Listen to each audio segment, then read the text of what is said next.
the cross, it's there, and there's the second goal. Looking across it, nice ball, Morgan, goal, and the U.S. are back in it. So the U.S. getting loose before the second half kick on this one. We expect some substitutions. Nothing has been confirmed yet. Again, the U.S. for the first time this year trailing at the half, down 2-1. Allie, what direction would you propose Jill Ellis go here in the second 45? I keep the same lineup. I make them dig themselves out of this hole and solve it on the field. I think in terms of how they can play better, it's all about solving the pressure. When Japan was putting them under, they panicked and they were trying to send it long, and that's the way of old. She wants to see numbers gravitate towards the ball so they can play out of it, combine out of it, and get possession, get numbers forward. And they were largely counterattacking that first half. Alex Morgan, the goal scorer for the U.S. women's national team, 65th of her sparkling career, 9th of her season. Mallory Pugh, wonderful assist on it, came in the 27th minute. Leslie, what do you want to see here in the second 45? Well, I think they got better as the half went on. They got more comfortable. I don't think they were expecting Japan to come out high pressure, and with the altitude, I don't think Japan can hold that up the second half. So I think you're going to see the U.S. continue to get better. That's the same story always. No team can hang against the U.S. in the second half. So Japan holding on to what would be a major upset this year. They're on top 2-1 for the second half call. Once again, out to Colorado, JP, Kat, and Tony. Thank you, Rob. I like what Allie was saying, Kat, about letting the players solve it. And I would think that's what Jill Ellis' thought process is as well, and we don't see any changes for the U.S. Yeah, I like it too. I like that this young team, without Carly Lloyd, without Megan Rapinoe, without a lot of their leaders, how can they overcome this deficit? 2-0, they've already gained one back. They just need to be smarter with the ball, be a little bit more patient, and hold the ball in their attacking half. Sugi has been subbed out for Kawamura. That's the only change for Japan. You're allowed 6 subs, and at altitude, we would expect to see more changes at some point in the second half. Well, here's where a lot of teams fall into the USA trap.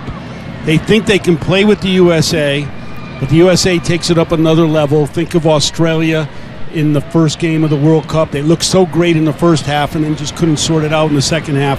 Let's see how Japan handles a USA team that wants to get this game even and then take the lead. Julie Stewart-Binks had a chance to talk to Jill Ellis at halftime. What did she tell you, Julie? JP, Jill said that this is exactly what we need. We need adversity, and we need to respond to it. Done in the box. This is actually a good game for the U.S. They need more games like this rather than some of the blowouts that they've had. You don't expect to see blowouts at the Olympics. Julie Johnston looking, crossing, it's there. Blocked, it falls down, Dunn leaves it. Morgan Bryant on it. Back for Klingenberg.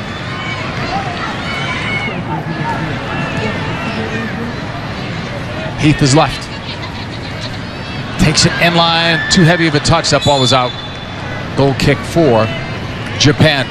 Julie, we cut you off there with the ball close to goal. What else did you want to add to what Jill was saying? Well, in responding to that pressure, Jill wants to see her team dealing with Japan's pressure better, including playing better out of the back. Of course, that means killing the space in front of the back line. She said, as soon as we get the ball to the final third, we're dangerous. We're very good at attacking. We just need to trust one another. She also noted that Morgan Bryant will likely sub out in the 60th minute. Thanks, Julie. At that point, we might see long drop back, as you had said earlier, Kat. That was the plan yesterday anyway. But that could have changed because of the way this game is going. We'll see. I see Long staying forward, but Sam Mewis dropping into a deeper position, especially if they're behind. Pugh on the ball. Forced off the ball. Foul on Ogimi. He was the only player booked in the first half. Here's O'Hara. Morgan. Her 9th goal of 2016 is all that the U.S. has today in terms of goals. 2-1 they trail. When you alluded to it, Tony, about the United States, and teams can stay with you in the first half, but there's something different about the United States and their mentality. And that's one thing that Mallory Pugh talked about. The difference in being with this team since January is learning what the U.S. mentality is all about. And she heard that there was something about it. She just didn't know what it was. And she said that now that she's been with the team, she's learned it's day in, day out, representing that United States badge and playing fully in every practice and every game and having no regrets. Foul in Japan. There'll be a free kick here for the U.S. in black tonight. Japan in white. Japan scoring the first 2 goals of the game. To the feet of Morgan. In the box. Didn't have much on the shot. Knows that one could have tied this one up.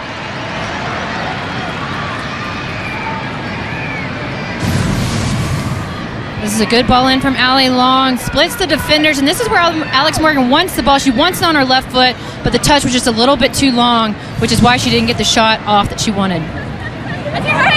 I like the fact that Allie Long looked up quickly and found that space rather than sometimes if they're too patient in that part of the field, they can find one pass to break down the entire defense.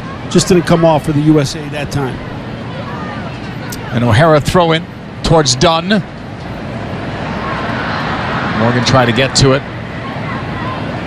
Kept them in play, but then knocked out unintentionally by Japan. Knocked out by Muramatsu. Long throw-in. Julie Johnson or Allie Long is the target, and her job is to either flick it on, have the defender flick it on, or nobody flicks it on and it bounces. Long's flick, as you described. Close, but not close enough to Alex Morgan. Klingenberg, long one to collect that ball.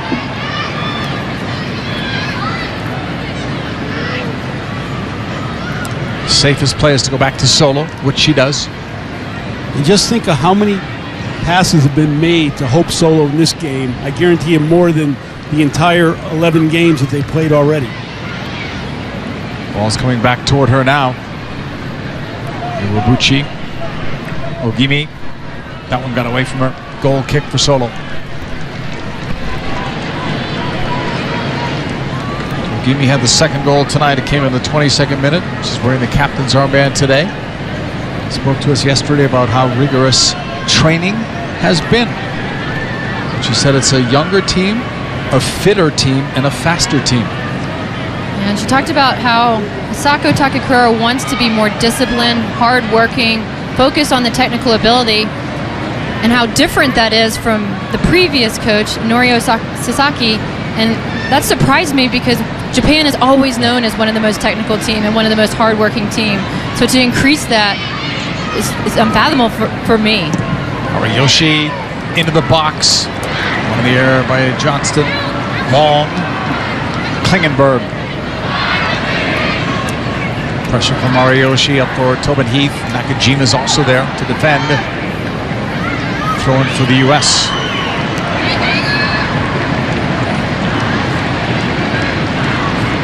We were talking at the start of the game how the U.S. trailed 2-0. We couldn't remember, but it was actually Kat, the first game of last year against France that they lost, and then had that great run after that, a 2-0 loss. But it was hard to remember that game because there were so few glitches last year in terms of the record for the U.S. Long, deep, O'Hara. Over the top, Morgan Bryan making another one of those runs. That's the way the first half started with her. And down she goes. And the call is against her.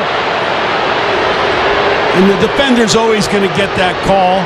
Probably something that FIFA should clean up, because the rule is you have to be within playing distance of the ball.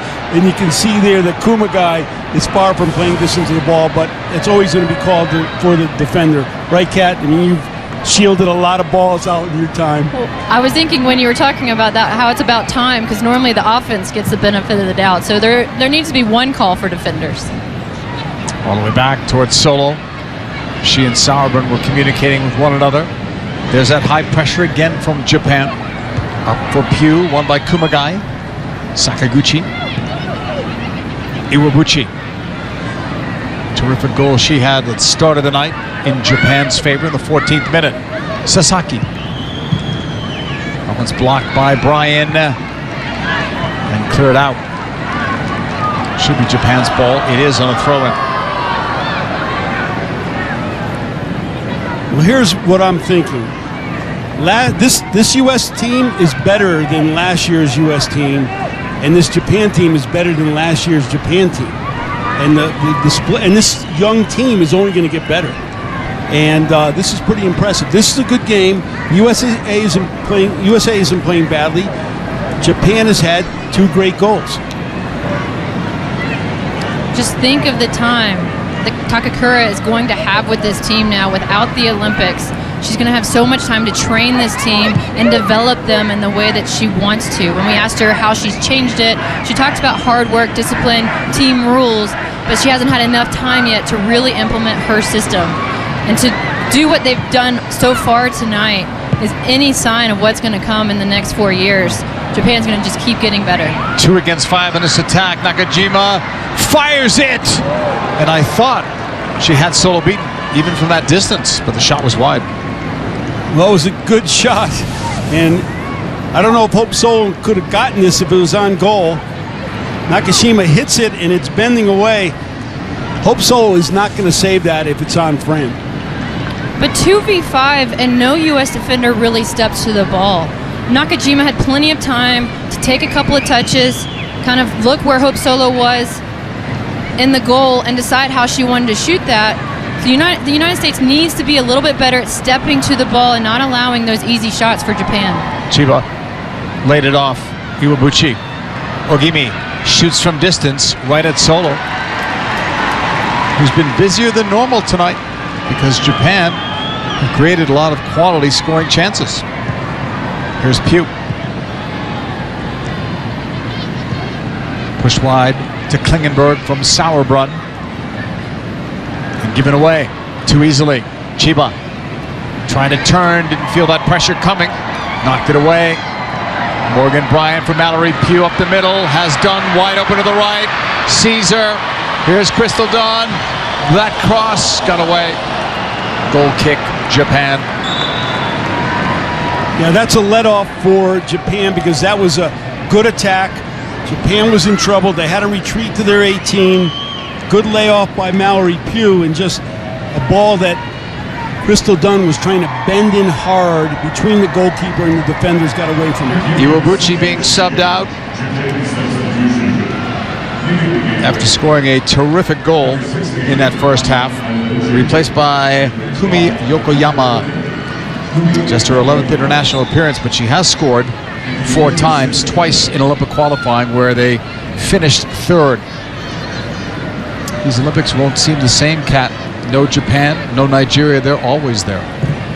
Well, the finals won't seem the same. Japan and the United States have been in the last 3 finals, 2011 World Cup, 2012 Olympics, and then the 2015 World Cup. So for them to not even qualify is just strange for the whole world when it comes to the Olympics. I don't think Jill Ellis minds that much. Yeah.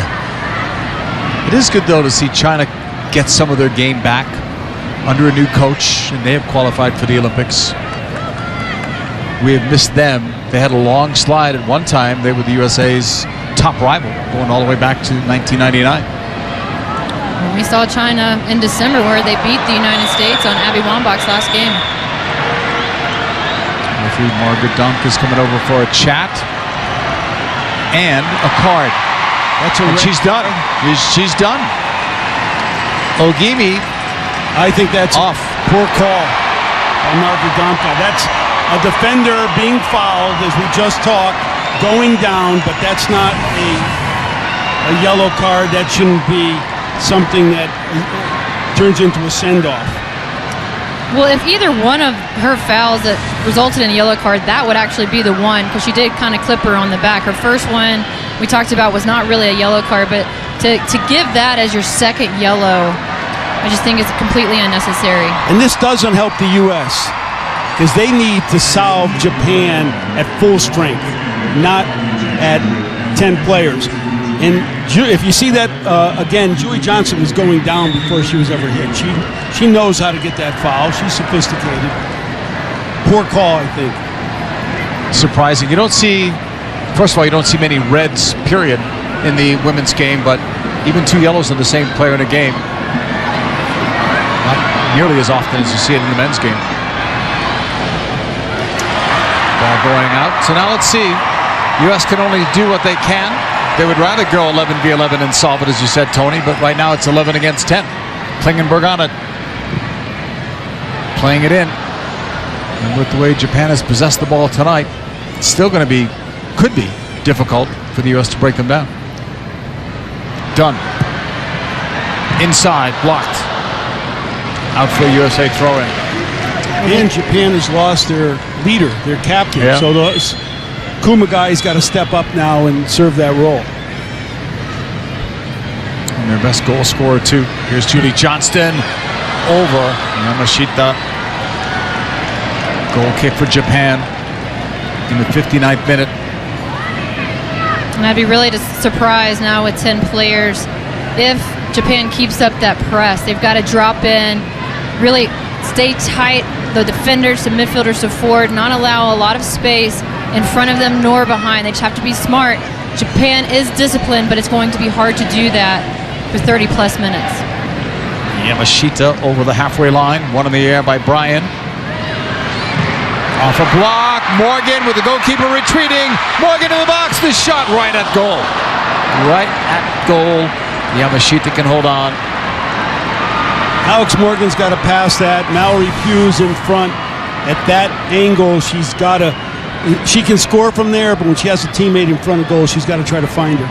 Well, the touch again for Alex Morgan forced her further away from the goal, which took away a lot of her angle. She had already decided that she was going to shoot in that situation, but that first touch again got away from her. Chiba with the ball. And that one got away. And here's the test for Japan, is they're going to have to drop back. They'll probably play 4-4-1 and maybe even, 10 players behind the ball, including the goalkeeper. But when they win the ball, can they possess it? If they can possess it, they can stay in this game and keep this lead. But if they can't possess it, I think they're in trouble. The U.S. is going to make a change. Lindsey Horan in for Morgan Bryan. And she's from this area. She gets the nice ovation. This is where she grew up. Didn't go to college, went right to France to play 3 years with Paris Saint-Germain. She's back in the NWSL with Portland. Game continues, 11 versus 10. That's in the USA's favor, but on the scoreboard they trail 2-1. So I think you're right now, Kat, with her hand coming in. I think you'll see Long go deeper and Horan be more of an attacking midfielder.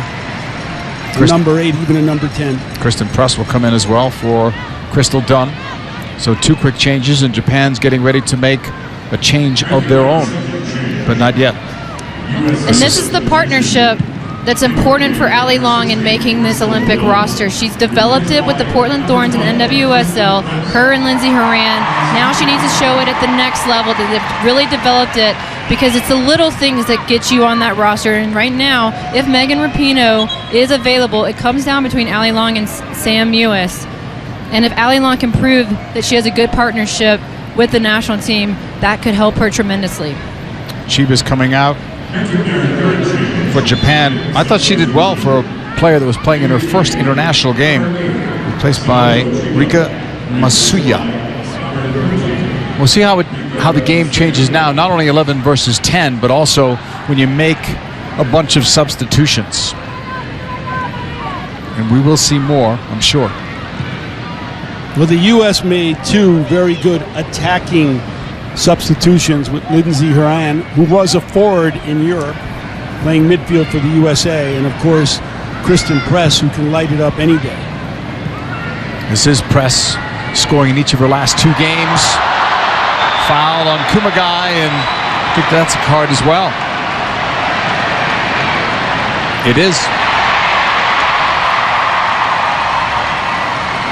And even though Horan played as a forward in France, I like her better in the midfield, even deeper in the midfield, because she's so good at spraying the ball wide, switching the point of the attack, being comfortable on the ball, knowing where the defenders are, and finding players and combining, and then making those runs from a little bit deeper and getting into the attack and making defenders really look out for her a little bit more.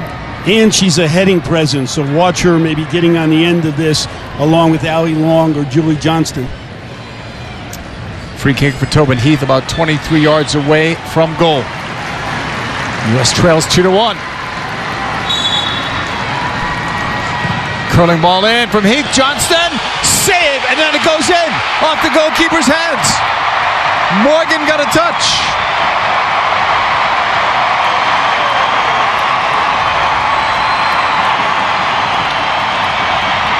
Two.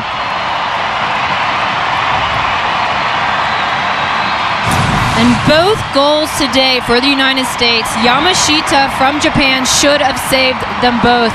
She had her hands on them and just allowed it to go in, but an excellent run. Julie Johnson, of course, makes the near post, and Alex Morgan gets in front of the defender. And it doesn't matter how you score, if it's off the head or off your shoulder, as long as it goes in the back of the net. That's a tough save.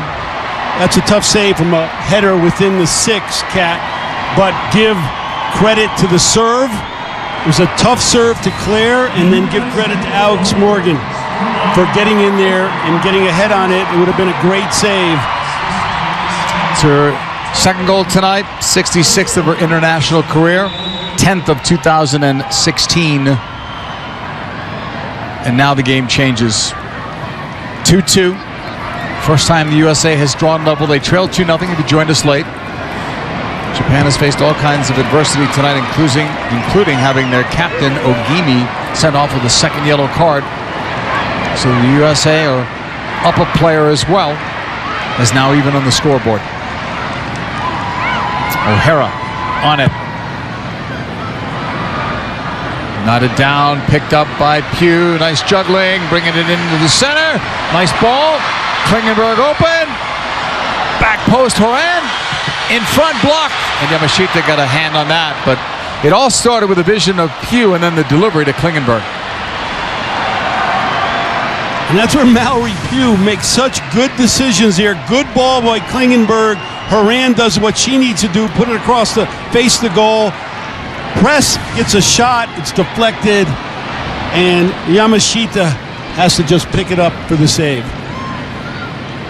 Blocked by her own teammate and Tobin Heath, so unfortunate for Kristen Press. Japan playing a player down after the send-off in the 57th minute of Ogimi. 2-2 game here, picked up by Horan. Long. Lindsay Horan. Wide for Klingenberg.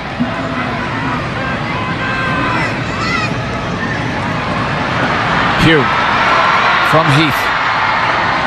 2 players defend against her. She earned a corner.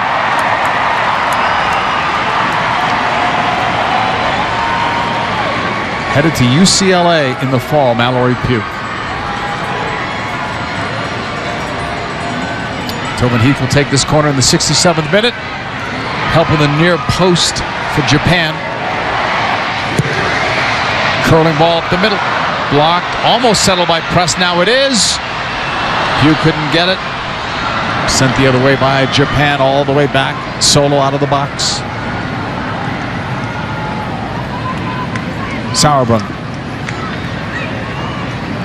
Klingenberg. Moran keeps it. Offside. Tobin Heath. Let's go downstairs, get an update from Julie. JP, I saw Lindsay Horan and Ali Long talking to one another in the midfield. Of course, they play together with the Portland Thorns, and I spoke with their head coach, Mark Parsons, yesterday, who said that their relationship has really flourished this year. They know when to sit and when to go, and it's not predictable. Both of them have such engines. They can really get from one box to the other, and in terms of Lindsay Horan, Parsons said they did some fitness testing. She actually has the fitness level of an EPL player, so that's something to be proud of. That is coming all the way back to Solo. In these other games that we've done, Kat, it was the start of the NWSL season. You're the assistant coach for the Boston Breakers. How much has the league helped right now at this point? Because teams are, 6-7 games or more in? Well, I think it's helped tremendously for a lot of players. One, Ali Long developing that partnership, and it's going to separate those players on the bubble. Like a Whitney Ingen, to me, has played extremely well this season so far for the Boston Breakers, being a leader on that team. Her play could separate her and put her on that Olympic roster when Jill Ellis is trying to decide between her and Emily Sonnet. So it's those games that are important, not just here, because the United States hasn't been together for over a month, and Jill Ellis has been going around the country watching these players and making sure she sees them playing at their best. And both Engen and Sonnet are available on the subs bench tonight. Jill Ellis brought 24 players here. We're not counting the injured Carly Lloyd, but 24 available. Only 18 dressing this evening. Pugh.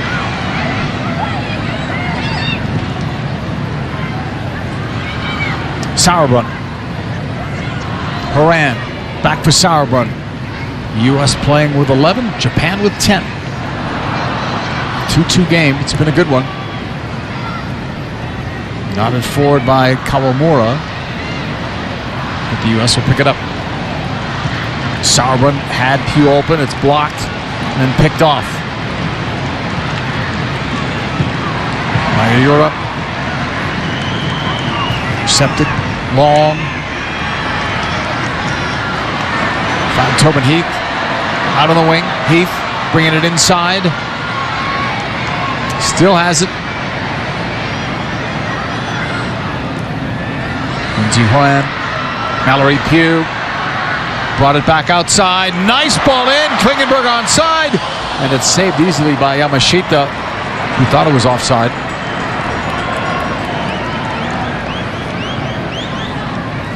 In just one day, some of the world's biggest stars converged on the United States. 100th anniversary of the Copa America. It all starts as the U.S. men's national team takes on Colombia tomorrow, 8 Eastern on FS1. You can watch the entire tournament live on Fox Sports Go. All of the games covered by Fox and some of the best stars in the world from South America coming over against some of the best teams in CONCACAF, including the USA, Mexico, and Costa Rica. You know, you talked about the subs, JP, coming in and disrupting the flow of the game and seeing how they would kind of put their mark on this game. Well, it's obvious for the United States they haven't skipped a beat. They've actually been better. And I know the Japanese are playing with 10 players, but they were so clinical in their possession in the first half, and they're giving away simple balls in this second half so far.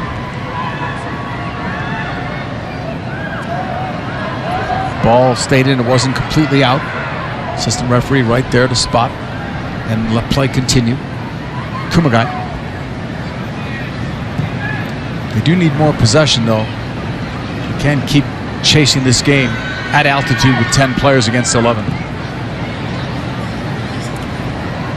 Down that right sideline. Nakajima, who's been one of their best players all night, pushes it back. Sakaguchi wearing the armband after Gimi left.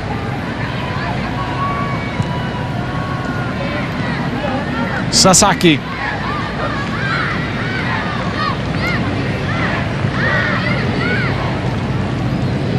Kumagai. Game-winning goal and penalty kick in the 2011 Women's World Cup, and also did it again in the UEFA Champions League final, where Lyon, her team, won it. Kawamura, one of the subs. Sakaguchi. Sasaki drives it, headed away. Sakaguchi, good early ball. Big collision there involving Yokoyama. Foul on Japan. 2-2 game, 72nd minute. But the kind of game that you would think Jill Ellis and the USA wanted and needed. Absolutely. They needed to be put under pressure. They needed to have to fight their way back. They needed to have a good game when their star player, Carly Lloyd, isn't in the match. And let's see if they can get all the way back. Press. Pugh.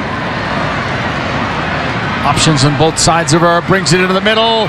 Pugh trying to go. It looked like as a shot, unless she was trying to find Morgan up the middle. It's cleared all the way back into USA territory. And here's why I also think the NWSL is very good for the USA players, because a lot of their games are done by halftime. 70th minute, the games are over. The NWSL games are 90-minute games. They're games that are won in the last 10 minutes or less of the match. Ali Long, Julie Johnston. Ali Krieger's up by the fourth official. That's blocked, but given right back to Horan. Tobin Heath, far sideline. 1v1, nice block. She'll recover it though. Keep possession for Klingenberg. Lofting one into the box. Knotted down wide by Kelly O'Hara. It'll be a goal kick, and maybe we'll see a change or two here. Krieger is in. The number they have up is Klingenberg. So Megan Klingenberg leaves. We'll see. Looks like O'Hara Cat is going to just shift sides. O'Hara played left back every minute in the 2012 Olympics in England, so she has played left back before. And those three, Krieger's usually on the right side, Klingenberg can play right or left, and so can O'Hara. Well, and Jill Ellis, she wants to see mobility in the back line as well. She talked about it pregame, how she wants 3 players per position, and that's center back, that's outside back. She needs to know the numbers because the roster's so much smaller with 18 players compared to 23 in the World Cup. So to see the fact that Klingenberg and Krieger and O'Hara are interchangeable is a good sign for the United States. And Krieger has a very good flank service. So there's some heading presence for the U.S. with Morgan and Iran and a few of the others.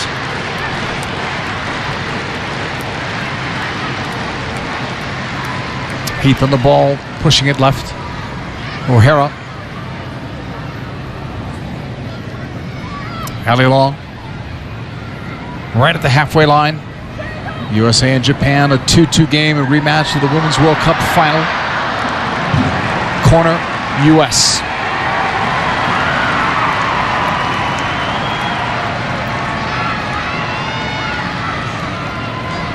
And Heath is going to come over to take it.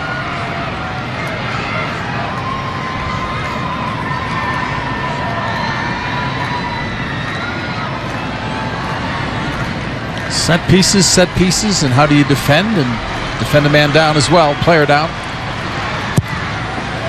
Played across the way, headed straight up and up the middle. Right back down. Pugh couldn't get a hold of it. It's coming all the way back. Krieger plays for the Washington Spirit of the NWSL, finding Heath. The return pass, Krieger. Blocked. Masu. Nakajima. Japan gave it away again too easily. Johnston. Krieger. Press. Away from Julie Johnston. She'll collect it. 76th minute. 2-2 game. USA versus Japan. Kumagai blocked it. Goes right up the middle. This is a really good test for this young Japanese team to play 10 players down. How they reacted so far to playing a player down, having to compact themselves, go against their original game plan. They've done really well. They're not allowing too many obvious opportunities for the United States. They just haven't kept the possession. They haven't really exposed the defense of the United States at all in the second half. Sakaguchi. Given away again, this time to Allie Long for Mallory Pugh. Sakaguchi. Nakajima. Romasu.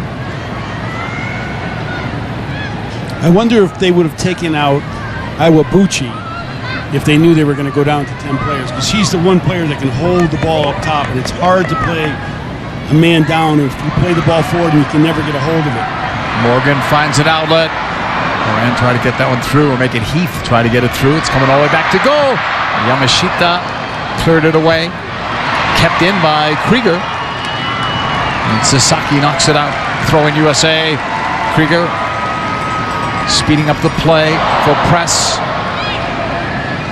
Nice pullback by Kristen Press, and then blocked. She recovers to Krieger. The cross inside. Yamashita doesn't spill that one. It's a good cross. It needs to be joined with a near post run, but well played by Yamashita to not give up a rebound. And one player we haven't really talked a whole lot about and since she's come in is Kristen Press. The NWSL has helped her a lot too. She's gained a lot of confidence and played extremely well. There she goes with a shot. That's high and wide. She's tied with several players for the league lead in goals with 3. She leads the league in shots. She leads the league in shots on goal as well. That was her last terrific move, and then she was broken up. But she's scored, Kat, on an average of a goal every couple of games. And keep in mind that a lot of those games are not in the starting lineup. Yeah, she just is an incredible goal scorer. Against the Boston Breakers, I watched her score an incredible goal with just a half second of a chance, and she puts it upper 90, and she just has that ability and that desire to score. And that's something that the United States is fortunate enough to have a plethora of players that have that ability in front of goal. And coming from the Boston Breakers, who've only scored one goal, it's nice to have that problem if you're Jill Ellis. Here's Julie with more on Kristen Press. Jules. Well, Kat picked out Kristen Press, and that's someone that Jill Ellis has really been yelling at in this second half since she came on. She wants her to be aggressive, wants her to be winning second balls, and being someone that could be that they can look to in that final third. She can be a difference maker, especially coming in games off the bench. She can contend for a starting position, but can also be effective as a sub. Masuya, one of the second half subs for Japan. Sasaki. Sakaguchi blocked. Here is Kristen Press. Good first ball to Long. Sauerbrunn. O'Hara's taking off on the left. 80th minute. 2-2 game. Horan blocked. Sakaguchi picks it up. Japan have another sub up. It's Yu Nakasoto, who will be soon making her international debut. An impressive performance, though, for Japan tonight, considering that only 9 of these players were on the Women's World Cup roster. 7 of them got to play in the game in the final. 5 started, 2 as subs, and they've been impressive tonight. We didn't know what we were going to see, right, with all the newcomers on this team and a new coach, but they've been good. They've been excellent. I definitely... Wow. Go ahead with your thought. Nobody saw that one coming. Well, I definitely didn't see Japan taking a 2-0 lead on this U.S. game. I didn't even think they would score against the United States, and they've done such a good job, even being 10 players. They've continued to stay disciplined and just to follow Takakura and her direction with this team. This Japan team can be much better than the World Championship team. Now just think of Aya Mayama on this team and her leadership and her abilities. This team, I think, has potential to be the best Japan team we've ever seen. And they said that Aya is still in the pool, that she was a bit injured and not deemed 100% fit to come here. So still a part of that process. And the reason I say that is the USA is among the best they've ever been. And they've been playing great soccer since the World Cup, and obviously in the World Cup final. And Japan has done that to the USA that's playing good soccer. This team is impressive. Samantha Mewis is getting some instruction on the sideline, so she will be, barring a change, the next USA sub. What should we say, Kat, about the Carly Lloyd factor? We have to remember that she's not in the lineup tonight, so they're missing their best offensive weapon. How has that affected or impacted the game? Well, let you hold on for that as Morgan looks for a chance. It's blocked. Heath. Horan left it long, blocked, loose, cleared away. Well, going to your question, you can't deny a player like Carly Lloyd. She's obviously the best in the world, winning FIFA World Player. And she's a game changer for this team. She's a leader. But this team has responded well. I've really enjoyed watching Allie Long and Mallory Pugh and other players step into the Carly Lloyd role. They're just finding themselves against a team that's a bit unknown. And they've grown into this game quite well.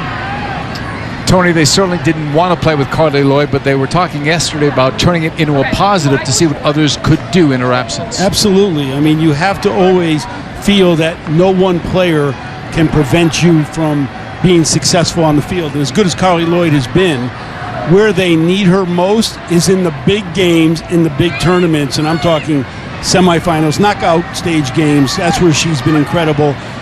This game here, this team needs to beat a young Japan team. And certainly with Japan being down a player. Foul on Japan here. I've never seen Japan have this many fouls. Now, I think that's a positive for them. They're playing with some bite. They're playing as a team that was embarrassed in the World Cup final, and they have something to prove.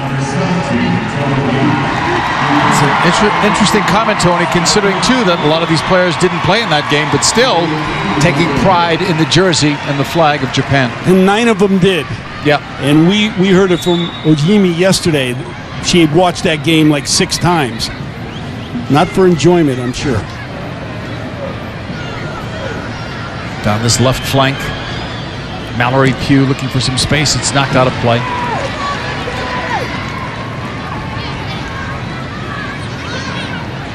"13 fouls for Japan." Probably 3 times as many as the U.S. Yeah. I mean, it just is very unusual for them to have that many fouls. And 3 yellow cards. Horan's header. Punched away. I thought Yamashita could have caught that one. Foul though against the U.S. Yeah, not very confident right there by Yamashita. And here's where the USA, in their history, win games. They win games late. Sometimes they tie games late. They come up with late goals. Yamashita's got to be prepared and ready to keep this game at least a draw for Japan. Well, now that Mewis has come in the game, they've pushed Ali Long back a little bit, and Horan and Mewis are kind of playing 2 attacking mids, trying to get that 3rd goal and that win for the U.S. tonight. And we were listening to Jill Ellis yesterday about leadership. She had a great statement. She said, the veterans. Here's one of them. Press, head up, cross. Nobody at that back post.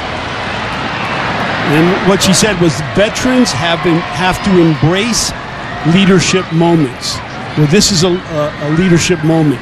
To get this team over the line after being down 2 goals, coming back and winning it is a big statement, especially without Carly Lloyd.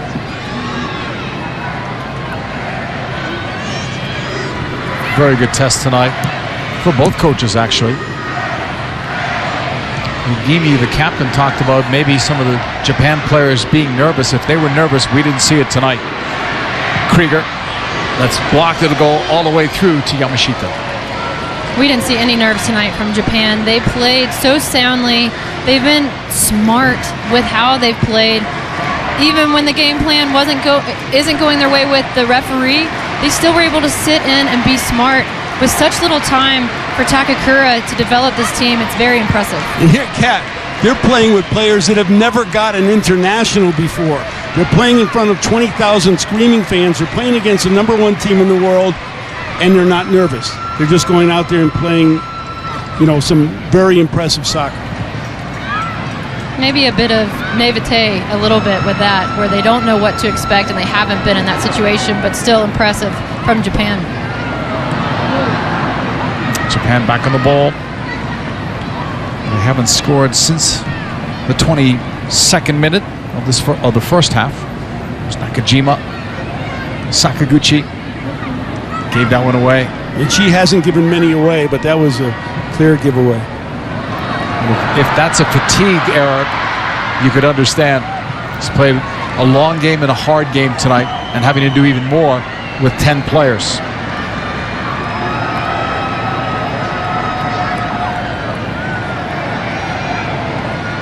Kelly O'Hara will take this throw in the 87th minute. 2-2 game. Horan.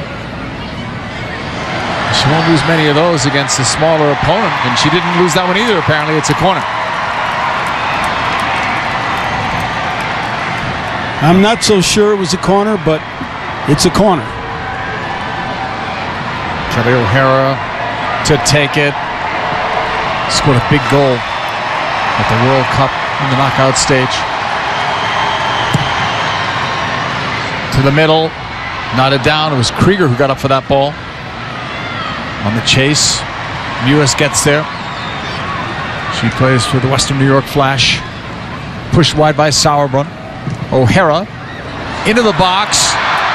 And there were 3 USA players there, but no one close enough to get a touch on that ball. Kat, you've been impressed with the back 4 of Japan. I think the way they've managed their line, that was one of the few times where I think they got in too deep, and that was dangerous. But they've really done a good job of managing the line, pulling some players offside, dropping quickly to try to, reduce the speed factor of the USA. Well, I've been even impressed with their 1v1 ability. Ariyoshi on the right side against Tobin Heath, going against her skill set, hasn't been intimidated at all when she's doing all those step overs and crossovers. And if she does get beat, there is immediately a cover defender from Japan, knowing full well how good Tobin Heath is. Throw in for Kamamura. She'll get it back. Upfield. She was trying to find Masuya. Masuya will get to that. Back heel flick the other way. And now it's taken down by Krieger. Kristen Press pulling it back. Nice job again. Krieger. Mewis on the turn. Sakaguchi chases. It's Kelly O'Hara. Lofting one up. Yamashita came out and it's going in. U.S. leads. I believe Horan may have gotten to that.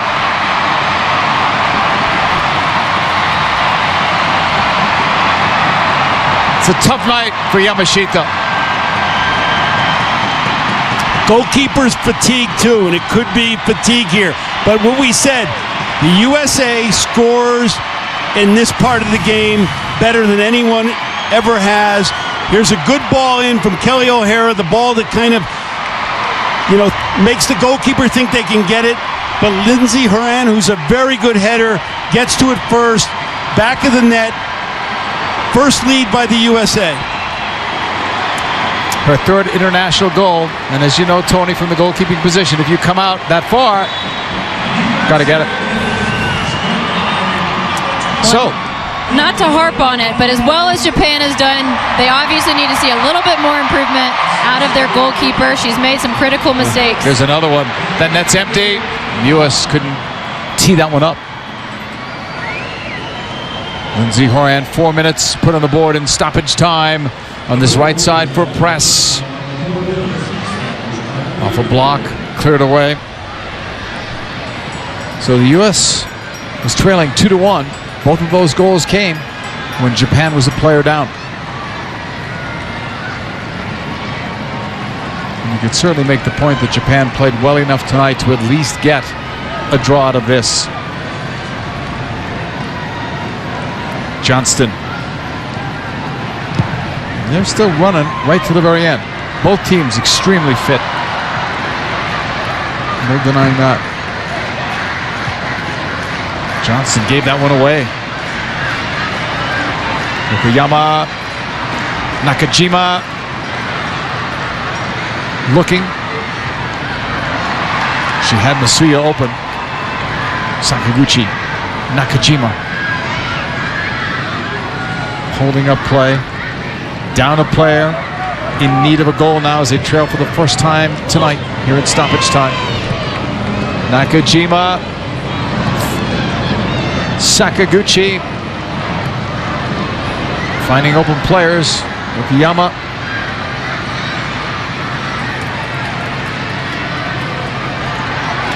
And now knocked out of play. Belongs, though, to Japan. I think both teams would take positives out of this game, regardless of the score.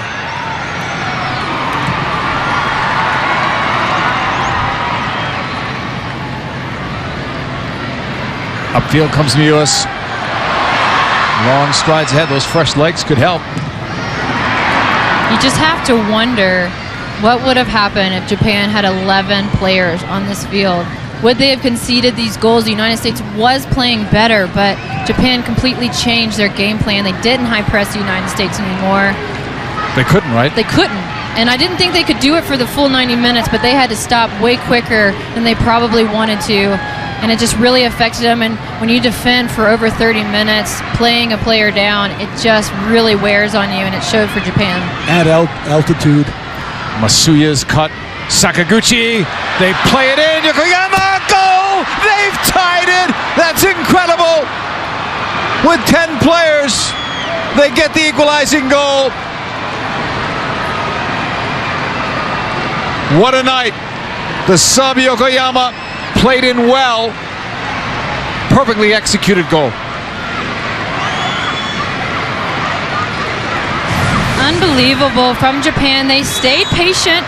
They decided in the last 5 minutes, why not? They're going to go after it. The United States just got complacent. They thought they were going to win it. Yokoyama split Becky Sauerbrunn and Julie Johnston, was onside, and a perfectly placed ball from Matsuya. Is there another goal left in this game? We're in the 4th minute of stoppage time.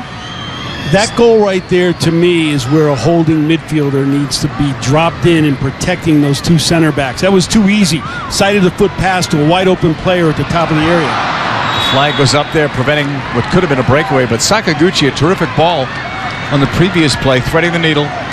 5th international goal for the sub, Yokoyama. In some of these, you said naivety. I think the USA has shown some naivety. When they win up a goal, they just kept pressing for another one and exposing themselves. Press. The cross. Wide. Goal kick. Instead of possessing the ball against 10 players and riding out the game and maybe getting another opportunity, they just kept going for a goal and then they got exposed. I agree, but some of those players are trying out for a spot, and they wanted to show they only had a few minutes to show that they should be making it. But I agree, Tony, it was a bit of naivete from the U.S. trying to just keep pressing Japan. That's it. So many strange things happened tonight. The USA trailing by 2, Cat, and conceding 3 goals in a game. Yeah, you don't see that from the United States, especially a last-minute goal like that. Well, Tony was talking about how the USA wins those games in the end, and it looked like that goal by Horan was going to be just what you were talking about. Well, it looked like it, but you know what? We have to take our hats off to Japan, because this young team is a team that's going to be reckoned with. I guarantee you Jill Ellis is glad that they're not in the Olympics, because this team played them better than France, played them better than England, and played them better than Germany.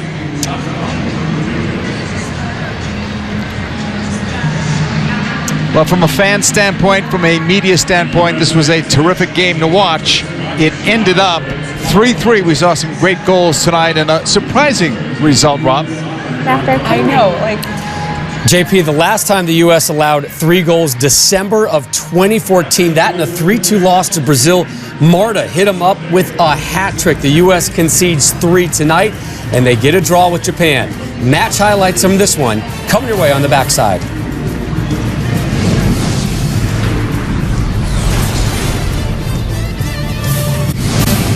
Rob, Ali, Leslie back here with you. The U.S. 3-3 with Japan. Crazy conclusion to this one. Let's take you to highlights from the second half. And Leslie, we begin in the 57th minute. This is a soft second yellow. Yeah, it is. And Ogimi already had one. She already knew that. It's a stupid foul, especially when she's already has a yellow. Silly for her in Japan. So Japan up 2-1 until Alex Morgan in the 64th, her second of the match. Well, what a ball by Tobin Heath, and newsflash, Julie Johnston makes a near post run, and that is so critical because it shields the goalkeeper, makes a reaction save that much more difficult.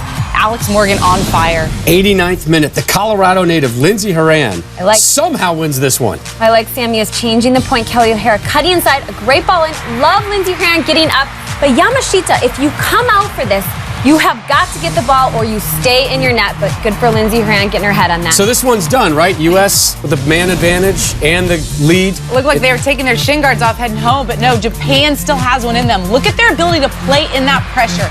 They go down the heart of the defense, and that's Yokoyama who slots that home.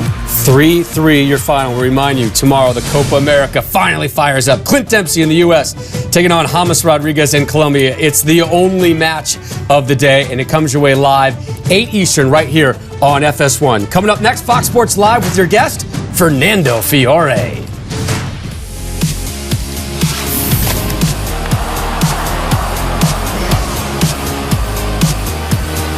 Yamashita came out, and it's going in. U.S. lead. They play it in. Yokoyama